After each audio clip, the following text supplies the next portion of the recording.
The subnetting have you in a daze? When you're cruising across the internet on your humble IP journey, do you run into a subnetting speed bump?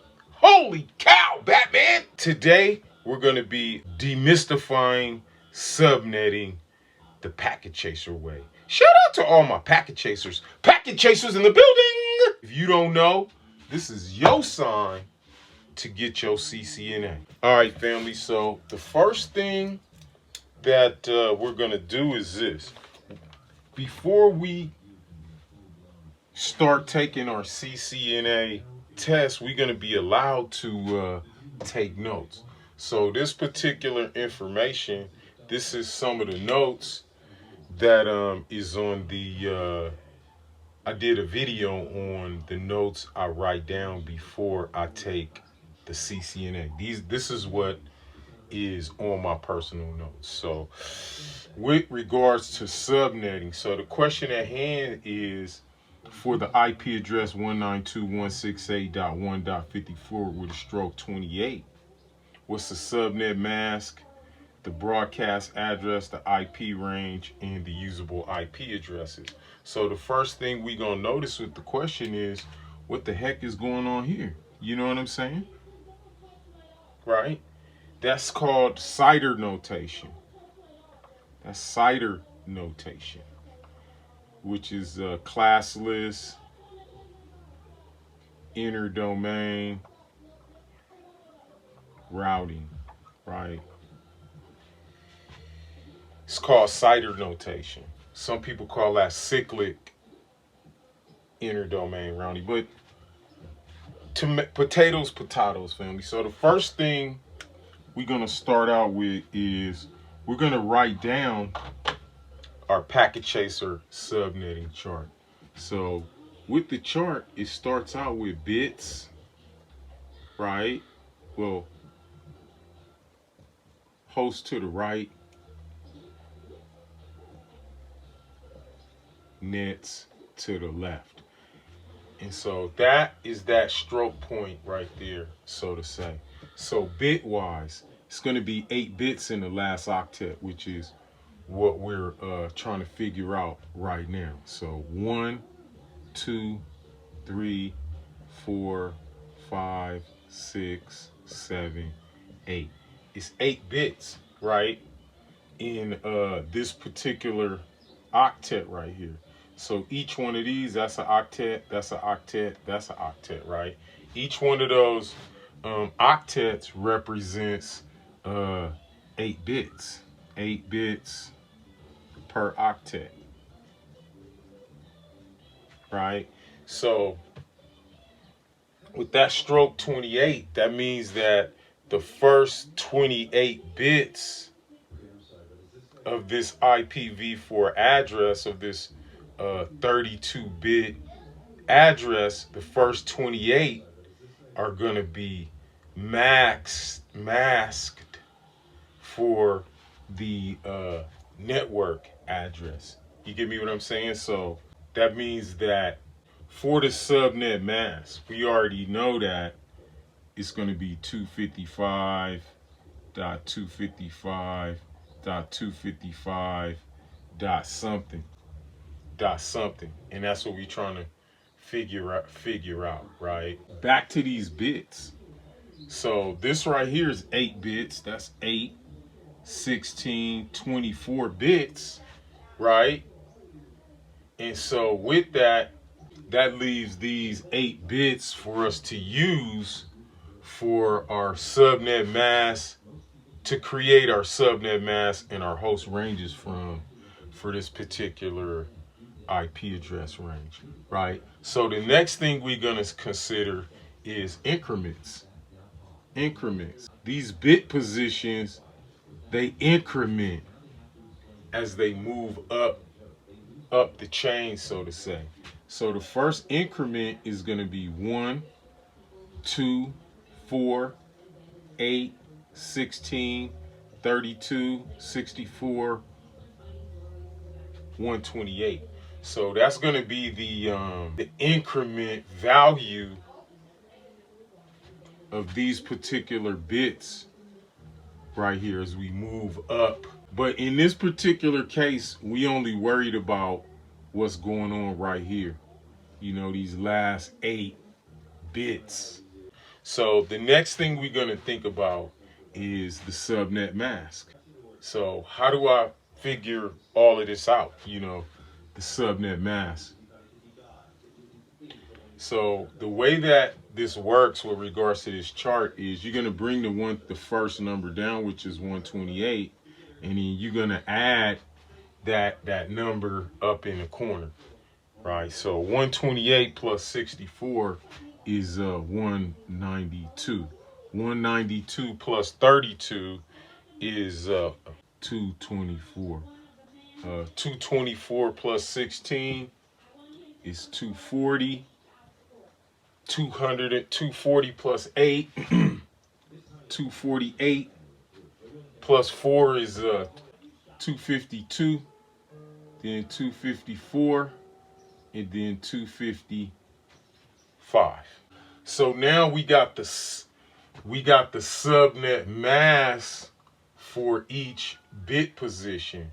So now we can figure out what our subnet mask should be for stroke 28. Right here, we already said that we got 255, which is 8 bits, dot 255, which is 8 bits, dot 255, which is 8 bits, dot 28. So 24 plus 4 bits, 1, 2, 3, 4, right, is going to give us the 240 column. Right there when we talking about subnet mask. So that's going to be dot 240. So we got the answer already to one of our values, which is subnet mask is going to be x dot x dot x dot 240. For the added bonus, how do we figure out what class of IP address that this particular range is? Well, we can see that this is 192, and if you know anything about the packet chaser chart, right, 0 leading, 1, 1, 1, and then 1, 1, 1. So this is class A, this is class B, this is class C, this is class D. So if we do the bit calculation for 192, it's gonna start out with 1, 1. So that's 128 plus 64, right? It's going to equal 192. So that means the bit pattern for is going to be 1, 1, 1, 2, 3, 4, 5, 6. That's the bit pattern for class C IP address. So when we see these first 2 bits high, we know that this is a class C IP address, family. We were able to determine what our subnet mask was. So next up, we're gonna figure out what our 2 to the n minus 2 is. So the first thing is 2 times 2 minus 2. That's gonna give us 0, right? At the next increment, we got 2 to the second power, which is going to be 2 times 2, which is going to equal 4, minus 2, which is going to be 2. And then you just keep on adding. 4 times 2 is 8, minus 2 is 6, right? 8 times 2 is going to be 16, minus 2 is going to be 14. 16 times 2 is going to be 32, minus 2 is going to be 30, and then 64 minus 2 is going to be 62. 64 times 2 is going to be 128, minus 2, that's going to be 126, and then 128 times 2 is going to be 258.6, minus 2 is going to be 254.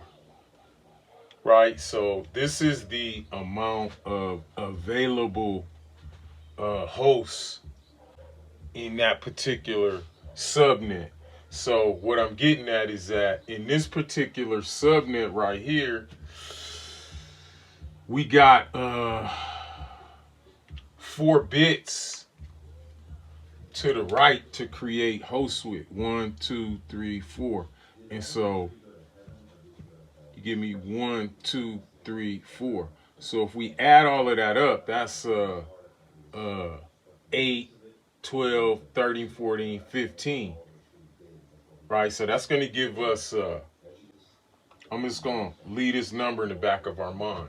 Right? So this is going, I'm going to leave that up there, equals 15. Right? From what we've been able to figure out so far, real quick, we already know that on this particular IP address with a stroke 28, it's going to be 14 usable hosts, right? So we already know there's going to be 14 usable hosts. So IP range, the number of usable IP addies is going to be 14. So we already halfway through the answer. Broadcast address. The net address, we call that the all O's, right? And then the broadcast address is going to be all ones. The next piece of this we're going to use is this particular 16 right here. So this particular 16 right here, it tells us that each one of these subnets is going to increment by 16. You give me this all O's right here. It's going to increment by 16. So the first net is going to be in, that's the all O's is going to be 16. Then we're going to get 32, 16. Then we're going to add 16. We're going to get 48. And then we're going to add 16. And then we're going to get 64. So we looking for a number that this particular IP address, we looking for the range of numbers that that particular .54 lives within. So that particular IP address, that .54, it lives somewhere between .48 and .64. So that tells us that the net address is .48, right? It's going to be 192.168.1.48, right? 192.168.1.48. That's going to be the net address. The next question is, what's the IP address? And then what's the all ones address, right? So mathematically, if this right here is the all O's address and this 64 is the next all O's address, then 63, the number before that, that has to be the all ones address, because, like, you know, the speedometer, the odometer on the way they work is before they go back to 0, they have to go to all nines. But in this case, since we only have 2 positions in binary, once the counters are all ones, the next clock after that is all zeros.